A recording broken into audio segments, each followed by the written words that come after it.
Hello students, कैसे हो। मैं उमेश मकवाना। आज का सब्जेक्ट है साइंस 10वीं क्लास और उसमें हम चैप्टर नंबर 3 धातु एवं अधातु उसके बारे में पढ़ाई करेंगे। ओके, ठीक है, चलो आगे। तो हमने 9वीं कक्षा में कई तत्वों के बारे में पढ़ा होगा। आपने देखा होगा उसमें कि उसमें कई बार धातु अधातु ऐसा नाम आपने सुना होगा, ठीक है। और उस तत्वों के उनके गुणधर्मों के आधार पर धातु एवं अधातु में वर्गीकृत किया जाता है। 2 भाग किए थे, धातु और अधातु। तो अब हम हमारे दैनिक जीवन में धातु और अधातु के उपयोग कैसे करते हैं उसके बारे में थोड़ा हम डीप में पढ़ाई करेंगे। ओके, ठीक है, चलो आगे। तो सबसे पहले हम भौतिक गुणधर्म के बारे में पढ़ाई करेंगे और उसमें भी सबसे पहले धातु के बारे में। ओके, चलो। तो धातु पदार्थ के भौतिक गुणधर्मों की तुलना करके समूहों में अलग करना सबसे आसान है। धातु तत्व है, उसको भौतिक गुणधर्मों को की तुलना करके उसको अलग करना एकदम आसान है, ठीक है। और धातु में आपने सुना होगा, ये जो धातु है, iron, copper, aluminium, magnesium, sodium, lead, zinc और कई सारी और भी धातु है जो आसानी से हमें मिल सकती है। ओके, तो सबसे पहले हम देखते हैं कि जो धातु है वो अपने शुद्ध रूप में उस धातु की सतह चमकदार होती है। सबसे पहला गुणधर्म आपको याद रखना है कि शुद्ध रूप में धातु की सतह चमकदार होती है। चमकदार मतलब कोई भी धातु आप नहीं लो तो शुरुआत में वो चमकीली होती है उसकी सतह, और धातु के इस गुणधर्म को हम धात्विक चमक कहते हैं। ओके, ये क्वेश्चन 1 मार्क्स में भी पूछा जाता है, इसलिए आपको याद रखना है, ठीक है। चलो नेक्स्ट।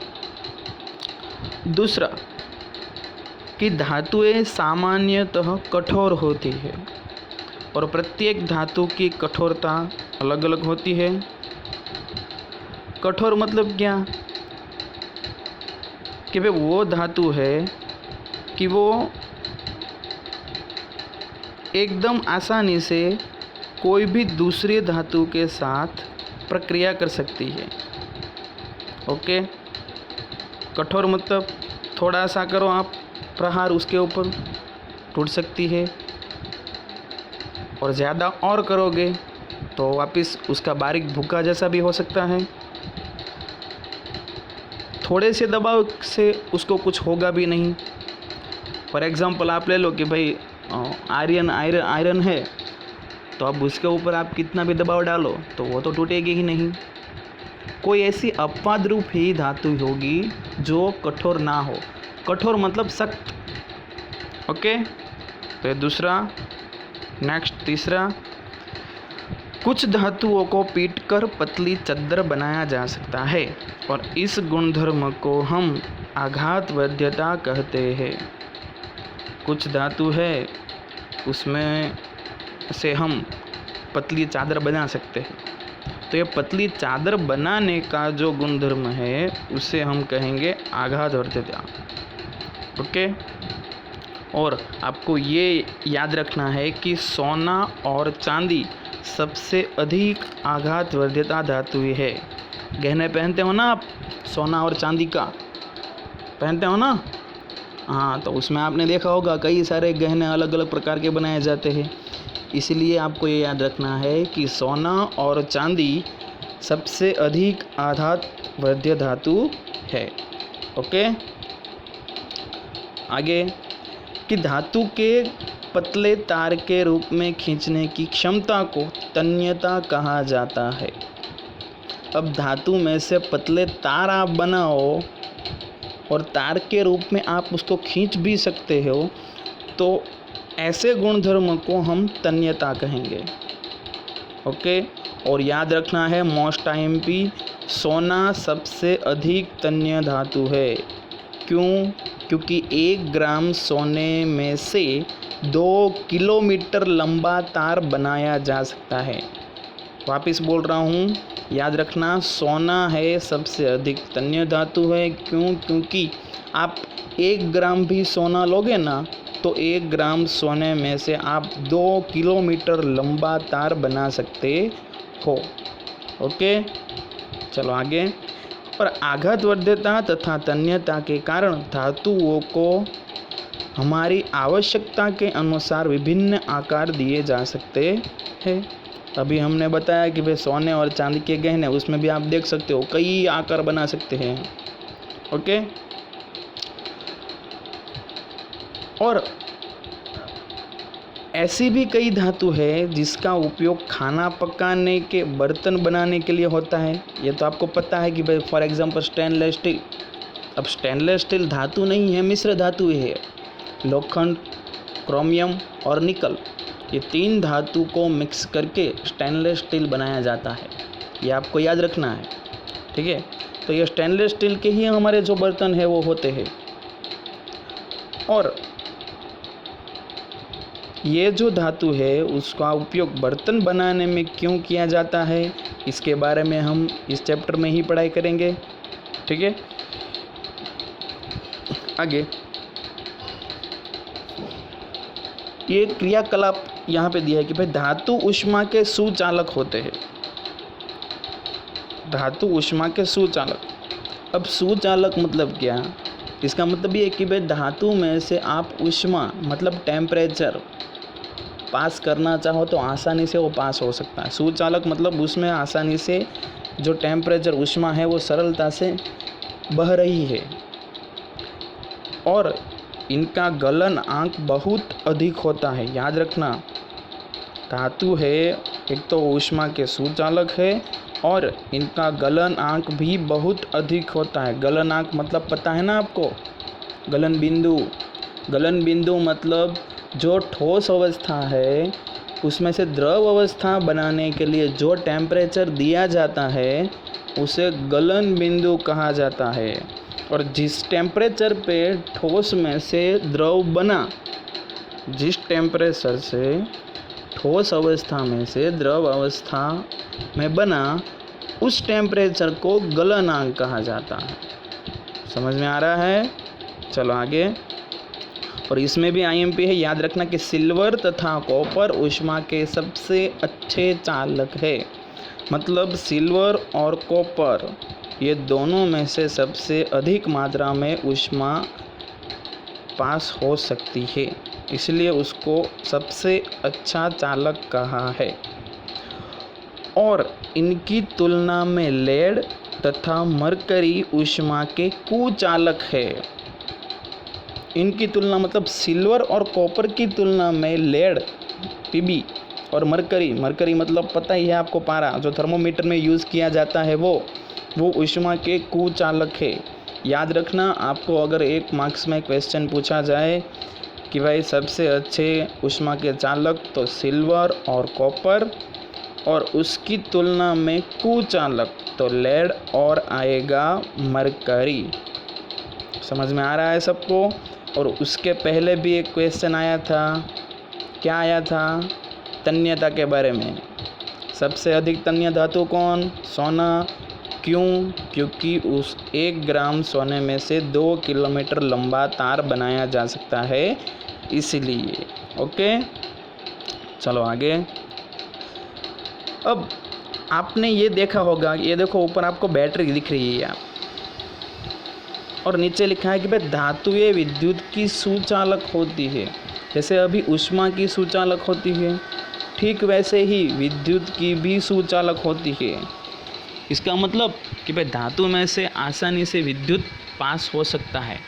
आप कोई भी धातु लो, उसमें अगर मान लो वहाँ बिजली के तार के ऊपर रखोगे आप, तो क्या होगा? क्या होगा?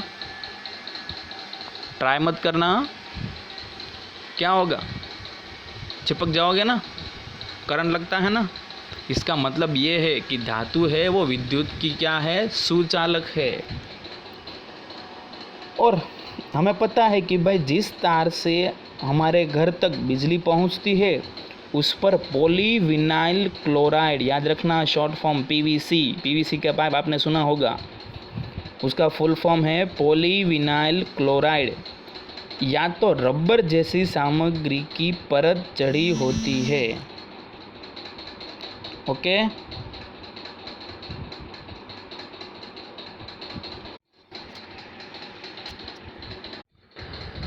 चलो आगे, कि जब धातुएं किसी कठोर सतह से टकराती है तो क्या होता है, क्या होता है हमें पता ही है ना, क्या आवाज़ करती है। मान लो कोई लोहे की कील है, ऊपर से आप गिरे होगे तो आवाज़ आएगी कि नहीं आएगी।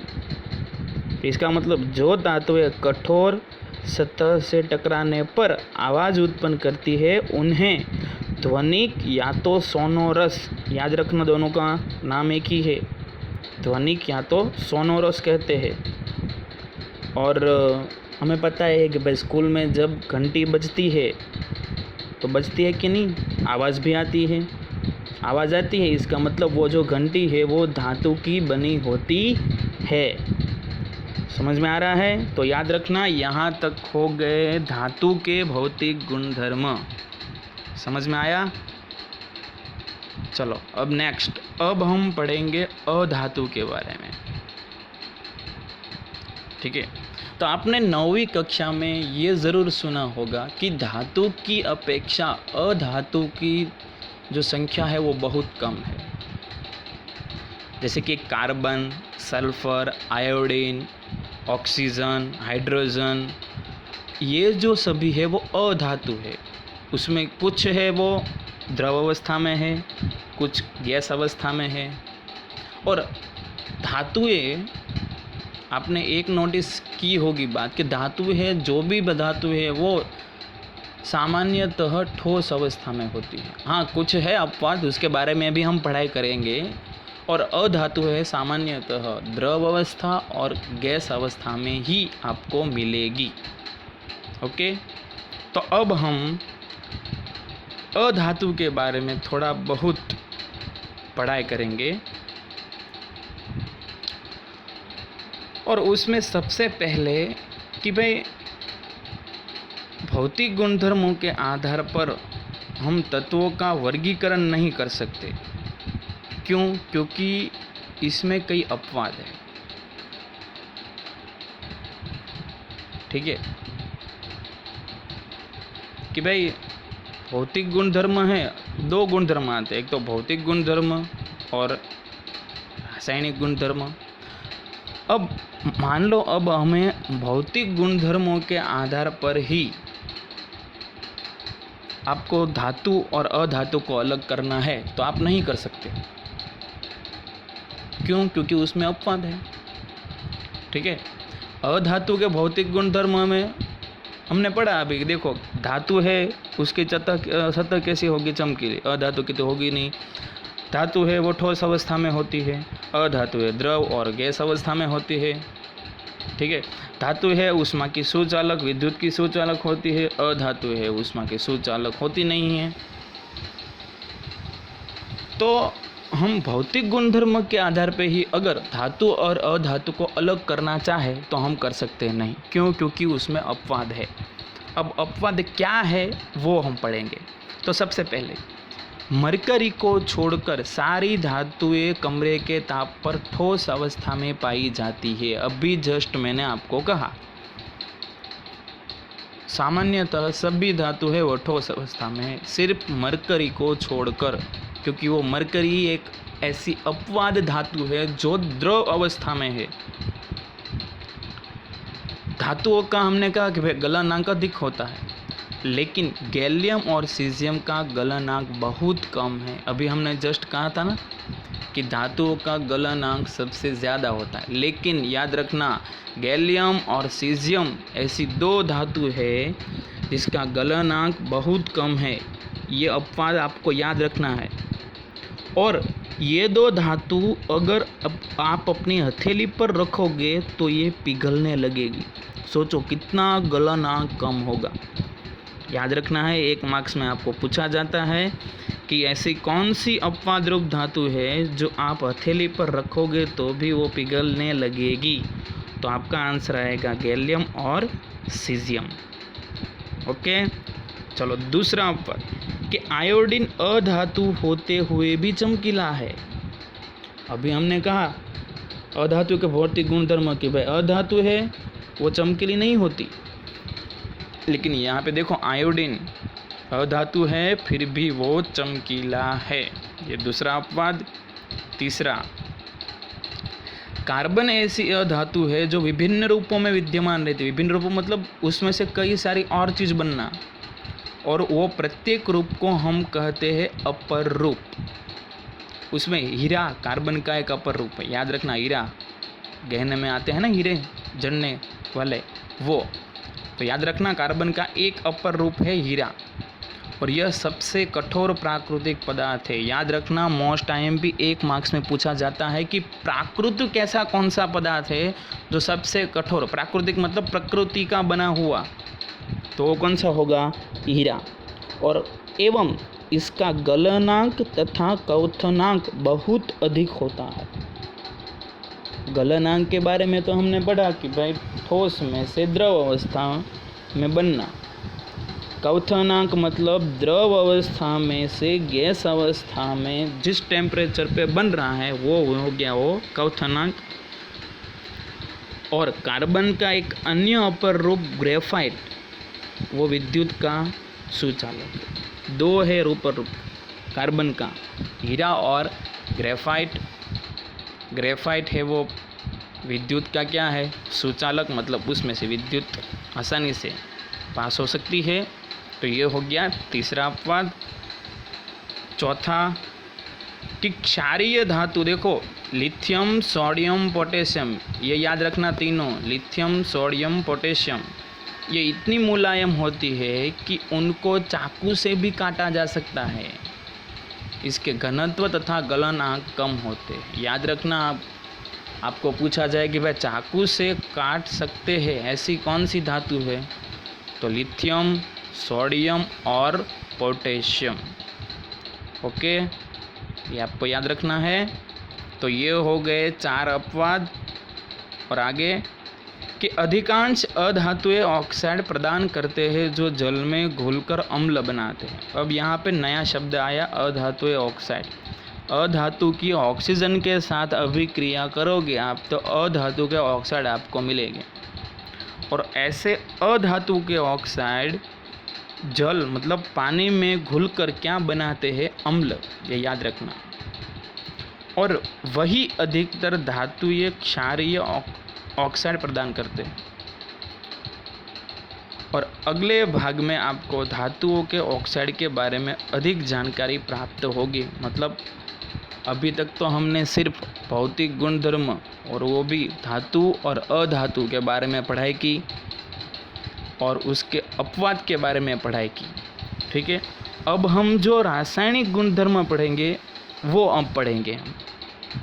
लेकिन आज के लिए इतना है। क्या? भौतिक गुणधर्म आपको याद करना है, धातु और अधातु के भौतिक गुणधर्म। और दूसरा कौन सा? ये जो है ना अपवाद के रूप में, ये सभी चीज़ आपको याद रखनी है। ये सभी 1-1 मार्क्स के लिए बहुत IMP है। और इसमें से 2 मार्क्स का क्वेश्चन भी पूछा जा सकता है कि धातुओं के भौतिक गुणधर्म बताइए। ओके, तो आज के लिए इतना रखते हैं। Thank you.